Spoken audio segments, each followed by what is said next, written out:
Corona virus से न घबराएं, खुद बचें और सबको बचाएं। मास्क पहनकर ही घर से बाहर निकलें। नियमित अंतराल पर हाथ धोते रहें।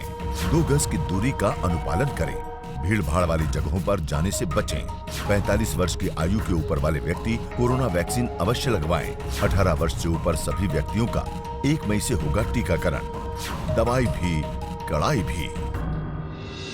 नमस्कार, बहुत बहुत स्वागत एक बार फिर से आप सभी का हमारे खास कार्यक्रम क्या कहती है जनता में।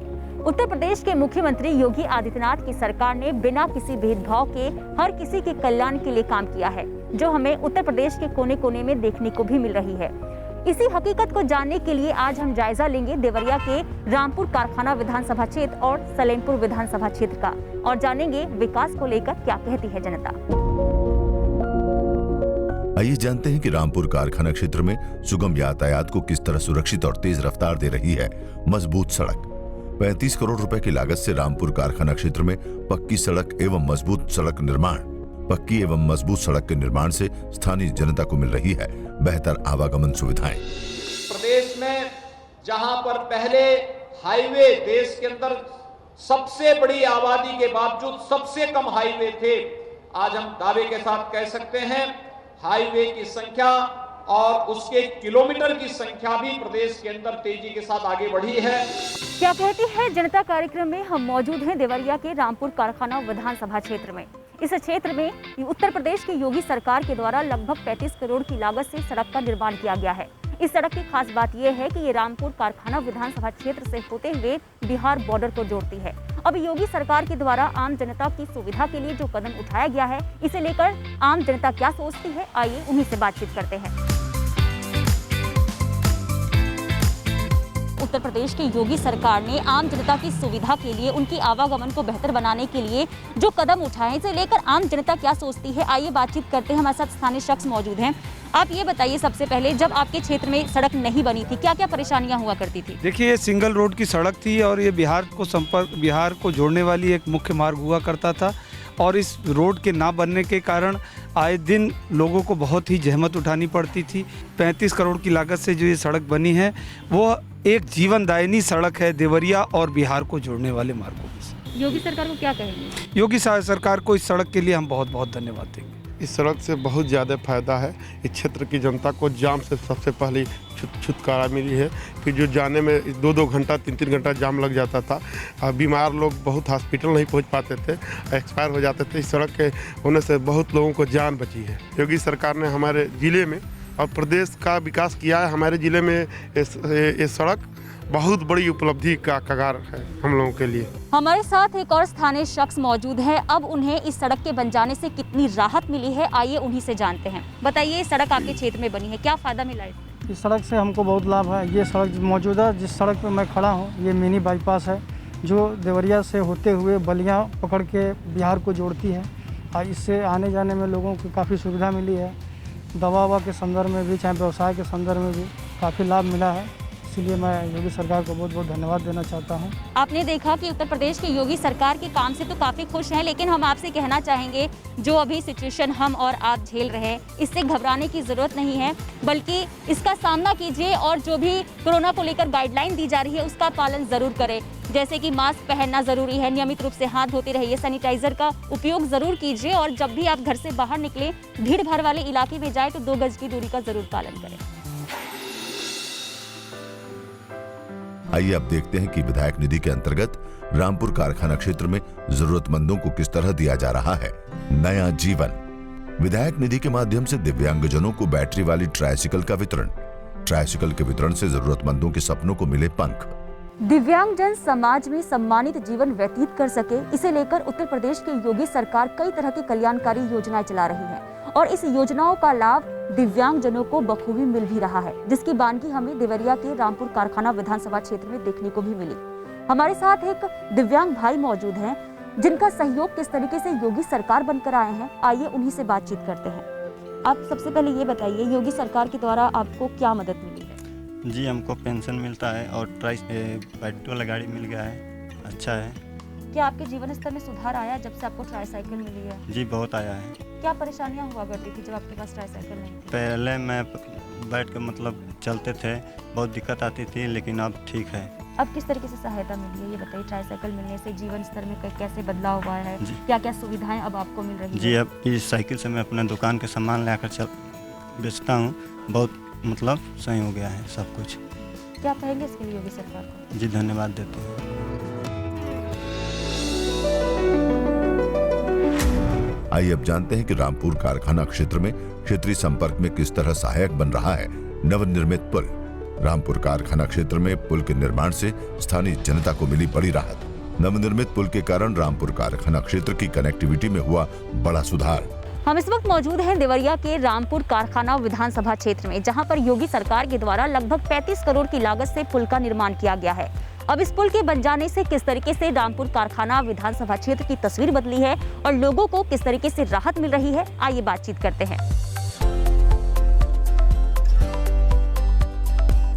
हमारे साथ स्थानीय ग्रामीण मौजूद हैं, आइए उनसे जानते हैं कि उनके क्षेत्र में जो ये पुल का निर्माण किया गया है इससे उन्हें क्या फायदा मिला है। हम लोग को बहुत फ़ायदा मिला है। पुल से फ़ायदा ये हुआ है कि हम लोग के पार करने के लिए, जाने आने के लिए हम लोग को अच्छा सुविधा मिला है। इस पुल बन जाने की वजह से योगी सरकार का देन है कि ये पुल बना और इस क्षेत्र का इतना विकास हुआ है। रोड भी बन गया, लोग मकान दुकान बेरोजगार थे जो रोड पे दुकान करके बैठ रहे हैं, 2 रुपया उनको भी मिल रहा है। और गांव का विकास हो रहा है, क्षेत्र का विकास हो रहा है, हर वर्ग का विकास हो रहा है। योगी सरकार को मैं दिल से और पूरे जवार की तरफ से, आमगढ़ सभा ग्राम सभा की तरफ से मैं उनको धन्यवाद दूंगा। आइए एक और ग्रामीण से बातचीत करते हैं और जानते हैं कि पुल बनने से उन्हें किस तरीके से इसका फायदा मिल रहा है और जब पुल इस क्षेत्र में नहीं था तो क्या क्या दिक्कतें हुआ करती थी। पहले इतना दिक्कत थी कि हम लोग को इस घाट पे हिलने के लिए परेशानी था, मतलब चलने के लिए परेशानी था। बच्चे किसी स्कूल पे नहीं जा पा रहे थे, इस गांव में पुलिस भी नहीं आ पा रही थी। आज कोई भी काम जो भी है योगी जी की कृपा से इस गांव का विकास इतना बढ़िया हुआ है, इतना बढ़िया यानी कि यूपी से बिहार तक कनेक्ट हो गया है और चलने के लिए हर चीज़ की सुविधा हम लोग के लिए बहुत अच्छा काम हुआ है। इस सरकार से हम लोग बहुत खुश हैं। आइए अब जानते हैं कि रामपुर कारखाना क्षेत्र में विधायक निधि के अंतर्गत किस तरह किया जा रहा है जन कल्याण। विधायक निधि के माध्यम से असाध्य रोग से पीड़ित महिला की आर्थिक सहायता मिलने से पीड़िता का हुआ सफल इलाज।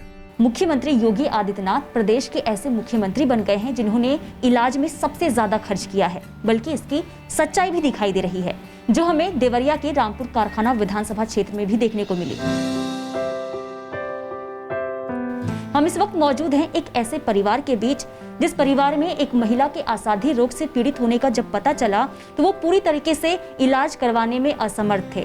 ऐसे में स्थानीय विधायक के द्वारा विधायक निधि से किस तरीके से उन तक मदद पहुंची है, आइए पूरी कहानी अब उनसे जानते हैं। हमारे साथ महिला के पति मौजूद हैं।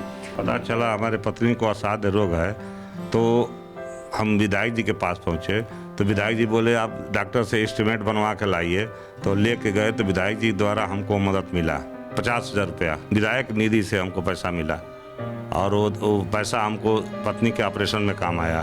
क्या कहेंगे योगी सरकार? धन्यवाद योगी सरकार को देंगे और अपने विधायक को, कर्मठी और ईमानदार विधायक को धन्यवाद देंगे जिनके द्वारा हमारे सहयोग से हमारे पत्नी की जान बची। उत्तर प्रदेश के मुख्यमंत्री योगी आदित्यनाथ की सरकार ने आम जनता को बुनियादी सुविधा देने का जो वादा किया था, इसमें कितनी है सच्चाई, ये जानने के लिए हम मौजूद हैं देवरिया के सलेमपुर विधानसभा क्षेत्र में। तो आइए देखते हैं सलेमपुर विधानसभा क्षेत्र की तस्वीर आखिर क्या कहती है। आइए अब देखते हैं कि सलेमपुर क्षेत्र में निराश्रित गौवंशीय पशुओं की किस तरह सेवा एवं सुरक्षा कर रही है गौशाला। सलेमपुर क्षेत्र में अस्थायी गौशाला का संचालन। अस्थायी गौशाला में निराश्रित गौवंश हेतु चारे, पानी आदि का समुचित प्रबंधन। क्या कहती है जनता कार्यक्रम में हम मौजूद हैं देवरिया के सलेमपुर विधानसभा क्षेत्र स्थित बना अस्थायी गौवंश आश्रय स्थल में। अब इस आश्रय स्थल के बन जाने से स्थानीय लोगों के साथ साथ किसानों को और गौपालकों की जिंदगी किस तरीके से बेहतर हो रही है, उन्हें क्या क्या राहत मिल रही है, आइए बातचीत करते हैं।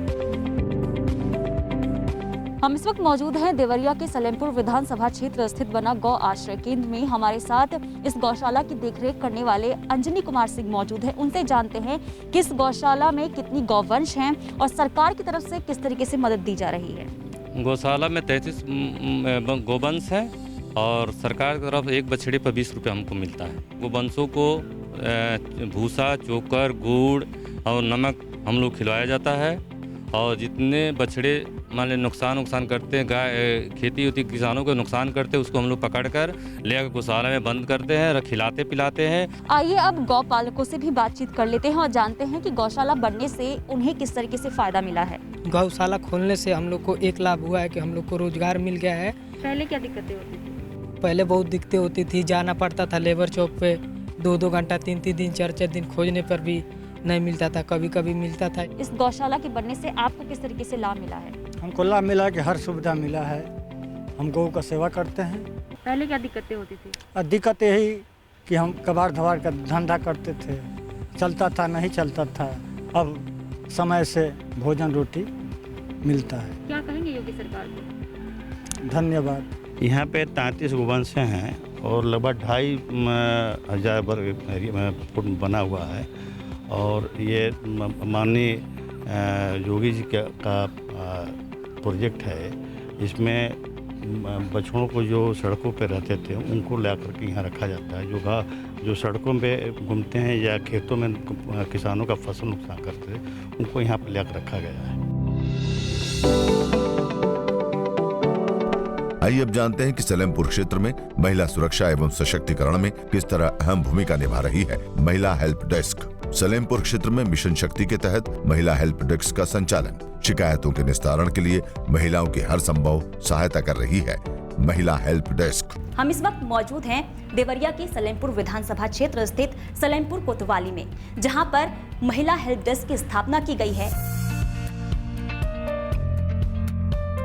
आप ये बताइए सबसे पहले, मिशन शक्ति के तहत जो महिला हेल्प डेस्क की स्थापना की गई है, क्या उद्देश्य है और किस तरीके से ये पूरा काम करती है? जो मिशन शक्ति हमारा चल रहा है, मुख्यमंत्री की सहायता जो चल रहा है आजकल, ये क्या है, ग्रामीण क्षेत्रों या शहरी क्षेत्र से जितनी भी महिलाएं आ रही हैं, ताकि जो भी समस्या बेझक बोले आके, कोई भी समस्या जैसे पारिवारिक विवाद हो या चलते फिरते रास्ते में किसी लड़के ने किसी महिला के साथ छेड़खानी कर दिया हो या घर का कोई पारिवारिक विवाद हो, ऐसी सारी समस्या जो महिला से संबंधित है वो महिला रक्षी के सामने कहती है, जिसकी समस्याओं का निस्तारण किया जाता है। जो 1090 पे शिकायतें आती है, किस तरीके से इसके ऊपर काम किया जाता है और किस तरीके से महिलाओं की समस्याओं का समाधान किया जाता है? जी, 1090 योजना जो है उत्तर प्रदेश सरकार की योजना है।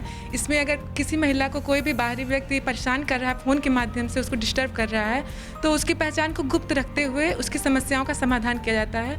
अगर वो नहीं समझता, दोबारा उस पीड़िता को फिर से परेशान कर रहा है फ़ोन करके, तो फिर उसके खिलाफ कार्रवाई की जाती है। महिलाओं के अंदर जो एक भय हुआ करता था अपनी शिकायतें दर्ज करने का, क्या अब वो दूर हो रही है और किस तरीके से उनकी समस्याओं का समाधान किया जा रहा है इस महिला हेल्प डेस्क पर? पहले क्या था कि महिला हेल्प डेस्क नहीं था तो अपनी बातों को कहने से हिचकिचाती थी, लेकिन जब से महिला हेल्प डेस्क का निर्माण हुआ से महिलाएं बेझिझक अपने बारे में कोई भी बातें होती हैं, किसी भी मैटर को मतलब अब बात के बताती हैं और जिससे हम लोग जाके उसका तुरंत निस्तारण करते हैं। महिला हेल्प डेस्क की शुरुआत होने से अब लड़कियां किस तरीके से खुद को सुरक्षित महसूस कर रही हैं, आइए बातचीत करते हैं। हमारे साथ स्थानीय युवती मौजूद हैं। आप ये बताइए, महिला हेल्प डेस्क की शुरुआत की गई है, इसका फ़ायदा कितना आपको नज़र आ रहा है? पहले रात को मतलब जो भी आउट एरिया की औरतें थी, रात को आने जाने से बहुत डरती थी, लेकिन अब किसी प्रकार की डर नहीं लगता है।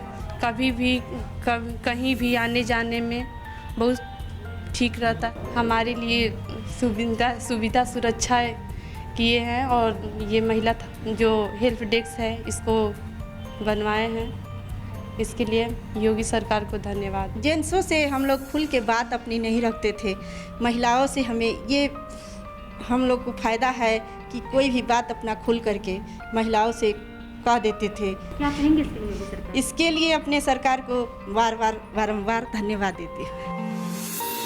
उत्तर प्रदेश की योगी सरकार के काम की सच्ची तस्वीर तो हम आप तक पहुंचाते ही रहेंगे, साथ ही साथ एक अपील करना चाहते हैं और अपील ये है कि कोरोना से घबराने की जरूरत नहीं है, बल्कि इसका डटकर सामना कीजिए। खुद भी बचें और दूसरों को भी बचाएं। कोरोना वायरस से न घबराएं, खुद बचें और सबको बचाएं। मास्क पहनकर ही घर से बाहर निकलें, नियमित अंतराल पर हाथ धोते रहें, 2 गज की दूरी का अनुपालन करें, भीड़ भाड़ वाली जगहों पर जाने से बचें। 45 वर्ष की आयु के ऊपर वाले व्यक्ति कोरोना वैक्सीन अवश्य लगवाएं। 18 वर्ष से ऊपर सभी व्यक्तियों का 1 मई से होगा टीकाकरण। दवाई भी, कड़ाई भी।